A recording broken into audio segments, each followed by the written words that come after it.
আৰোহণৰ উদ্যোগত আৰু অসম চৰকাৰৰ সাংস্কৃতিক সঞ্চালকালয়ৰ সহযোগিতাত পাঞ্জাৱৰ শ্ৰীমন্ত শংকৰদেৱ কলাক্ষেত্ৰত আৰম্ভ হৈছে ড ভৱেন্দ্ৰনাথ শইকীয়া সোঁৱৰণী নাট সমাৰোহ 2026। দুদিনীয়া এই নাট সমাৰোহ 20 আৰু 21 ফেব্ৰুৱাৰীত অনুষ্ঠিত হৈছে। একেলগে আজি প্ৰদান কৰা হয় ড ভৱেন্দ্ৰনাথ শইকীয়া সোঁৱৰণী বঁটা 2025। চলিত বৰ্ষতে সন্মান লাভ কৰে গল্পকাৰ ড নমিতা বৈশ্যই।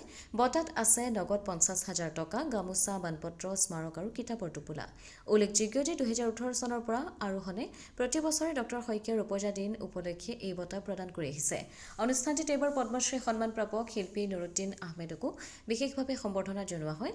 বঁটা প্ৰদান অনুষ্ঠানত মুখ্য অতিথি হিচাপে উপস্থিত থাকে বিশিষ্ট সাহিত্যিক সাংবাদিক মাইনী মহন্ত। বিশেষ অতিথি হিচাপে উপস্থিত থাকে সাংস্কৃতিক পৰিক্ৰমা বিভাগৰ সঞ্চালক ৰাহুল চন্দ্ৰ দাস, কলাক্ষেত্ৰৰ সচিব সুদৰ্শন ঠাকুৰ আৰু সংগীত নাটক অকাডেমী বঁটা প্ৰাপক শিল্পী প্ৰাঞ্জল শইকীয়া। অনুষ্ঠানটিত আৰোহণৰ মুখ্য ন্যাসৰক্ষী প্ৰীতি শইকীয়াই বক্তব্য ৰাখে। প্ৰথম দিনৰ সন্ধিয়া নটসূৰ্য নিবেদন কৰে মহেন্দ্ৰ বৰঠাকুৰ ৰচিত আৰু মলয় গোস্বামী পৰিচালিত নাট আলি দুমোজা। দ্বিতীয় দিনা 21 ফেব্ৰুৱাৰীত মঞ্চস্থ হ'ব ড ভৱেন্দ্ৰনাথ শইকীয়া ৰচিত আকাশ, যাৰ পৰিচালনা কৰিছে বাহাৰুল ইছলামে। নাট্য সন্ধ্যা উদ্বোধন কৰিব বিশিষ্ট অভিনেত্ৰী পূৰ্ণিমা পাঠক শইকীয়াই। দুয়ো দিনাই সন্ধিয়া নাট মঞ্চস্থৰ পূৰ্বে আৰোহণৰ ছাত্ৰ ছাত্ৰীসকলে গীত মাত পৰিৱেশন কৰিব। আয়োজকসকলে ৰাইজৰ সহযোগিতা আৰু উপস্থিতি একান্তৰে কামনা কৰিছে। আনন্দ ফূৰ্তিৰে থাকে আমাৰ সেইটো যেতিয়া পৰিৱেশ আমি দেখোঁ আমাৰ আনন্দত মন ভৰি যায়।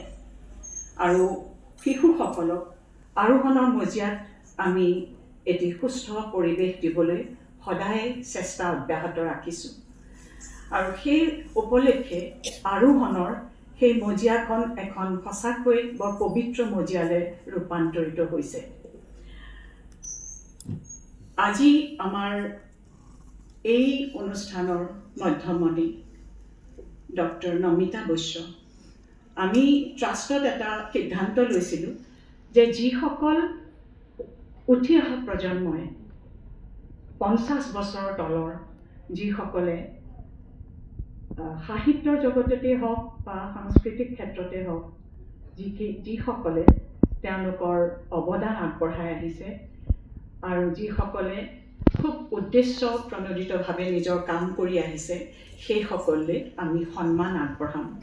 আৰু সেই উদ্দেশ্য আগত ৰাখিয়ে এইবাৰ আমাৰ ট্ৰাষ্টৰ দ্বাৰা আমি সন্মান আগবঢ়াবলৈ যিগৰাকী লেখিকা তেওঁক আমি নিৰ্বাচন কৰিলোঁ। সকলোৱে ইতিমধ্যে গম পাইছে, নমিতা বৈশ্য।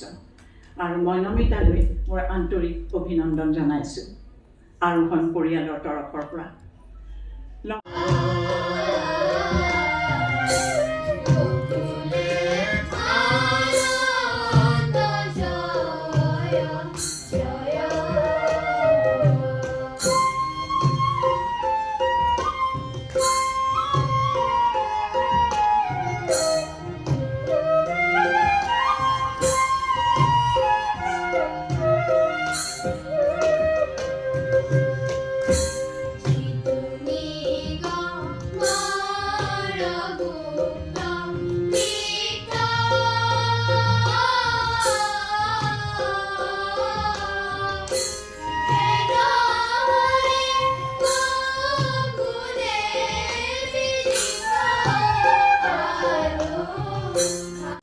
গুৱাহাটীৰ পৰা দৰ্শনা বৰুৱাৰ ৰিপৰ্ট, অমৃত নিউজ 24/7।